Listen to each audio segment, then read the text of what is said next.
Halo teman-teman semua, selamat datang di Sejarah Channel. Pada kesempatan kali ini, Ibu Eis akan menerangkan tentang Kesultanan Banten. Selamat menyaksikan. Kesultanan Banten adalah sebuah kerajaan Islam yang berdiri di wilayah Banten, Jawa Barat, Indonesia, sekitar abad ke-16 hingga ke abad 19. Kesultanan ini memiliki peran penting dalam sejarah Indonesia, terutama dalam bidang politik, ekonomi, dan agama. Kesultanan Banten memiliki peran yang sangat penting dalam sejarah Indonesia, baik dalam aspek politik, ekonomi, maupun budaya. Berikut adalah beberapa peran utama Kesultanan Banten. Yang pertama, ada pusat penyebaran Islam. Kesultanan Banten memainkan peran besar dalam penyebaran Islam di Pulau Jawa, khususnya di bagian barat. Sultan Maulana Hasanuddin sebagai pendiri kesultanan merupakan salah satu tokoh penting dalam proses Islamisasi di wilayah ini.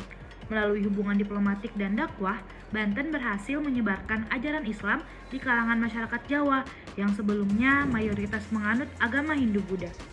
Yang kedua, ada pusat perdagangan internasional. Pada puncak kejayaannya, Banten menjadi salah satu pelabuhan dan pusat perdagangan terbesar di Nusantara. Letaknya yang strategis di pesisir barat Jawa, tepatnya di Selat Sunda, membuat Banten menjadi jalur perdagangan utama yang menghubungkan antara Jawa, Maluku, Sumatera, India, Timur Tengah, dan Eropa. Banyak sekali pedagang asing, termasuk dari Cina, India, Arab, dan Eropa, berdagang di pelabuhan Banten. Banten terkenal dengan hasil-hasil bumi seperti rempah-rempah yang sangat diminati oleh pasar internasional, serta produk-produk lain seperti kain dan barang-barang kerajinan. Lalu yang ketiga, interaksi Kesultanan Banten dengan kekuatan Eropa, terutama Belanda, menunjukkan dinamika yang kompleks antara perdagangan, politik, dan kekuasaan. Pada awalnya hubungan ini saling menguntungkan, namun lama-kelamaan VOC mulai mendominasi, menyebabkan konflik dan akhirnya kemunduran Kesultanan Banten.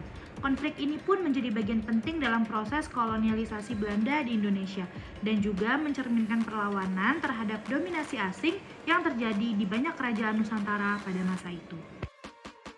Oke, sekarang kita akan mengenal Raja pertama Kesultanan Banten.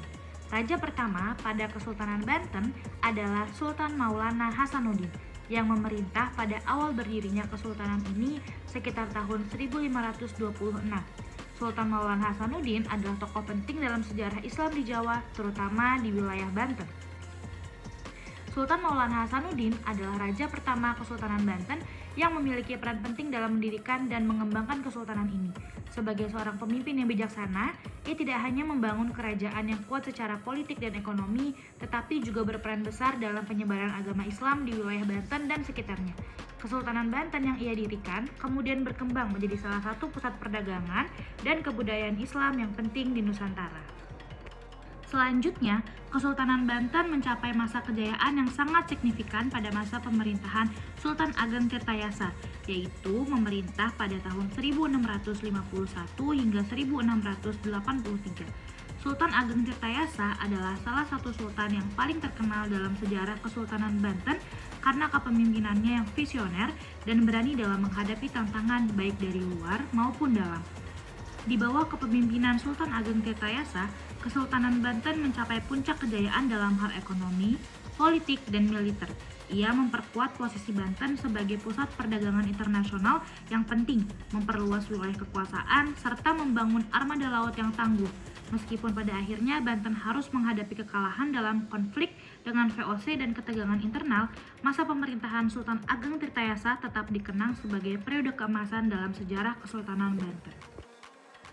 Berikutnya, Sultan terakhir Kesultanan Banten, yaitu Sultan Muhammad Saifuddin yang juga dikenal sebagai Sultan Banten yang terakhir, yang memerintah pada tahun 1813 sebelum Kesultanan Banten secara resmi berakhir dan jatuh ke tangan kolonial Belanda.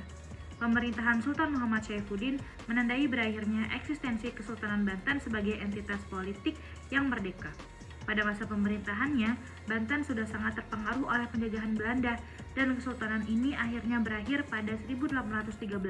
Setelah Sultan Muhammad Saifuddin menyerah, kejatuhan Banten menandai berakhirnya eksistensi salah satu kesultanan besar di Jawa. Namun, warisan budaya dan sejarahnya tetap hidup dalam ingatan dan identitas masyarakat Banten. Baik, di akhir video ini, Ibu Ais akan menerangkan tentang runtuhnya Kesultanan Banten. Runtuhnya Kesultanan Banten adalah hasil dari kombinasi faktor eksternal dan internal. Pengaruh dari intervensi Belanda, terutama melalui VOC, menyebabkan kemunduran politik dan ekonomi Banten. Ditambah dengan perpecahan internal di kalangan keluarga kerajaan, Banten akhirnya tidak mampu mempertahankan eksistensinya sebagai kerajaan merdeka. Lalu pada tahun 1813, Kesultanan Banten secara resmi jatuh ke tangan Belanda, menandai berakhirnya kekuasaan Banten sebagai sebuah kesultanan yang independen. Baik, Ibu Ais sudah selesai untuk menjelaskan sejarah Kesultanan Banten.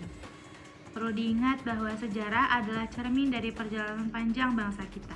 Terima kasih sudah menyaksikan video ini. Sampai jumpa di lain waktu.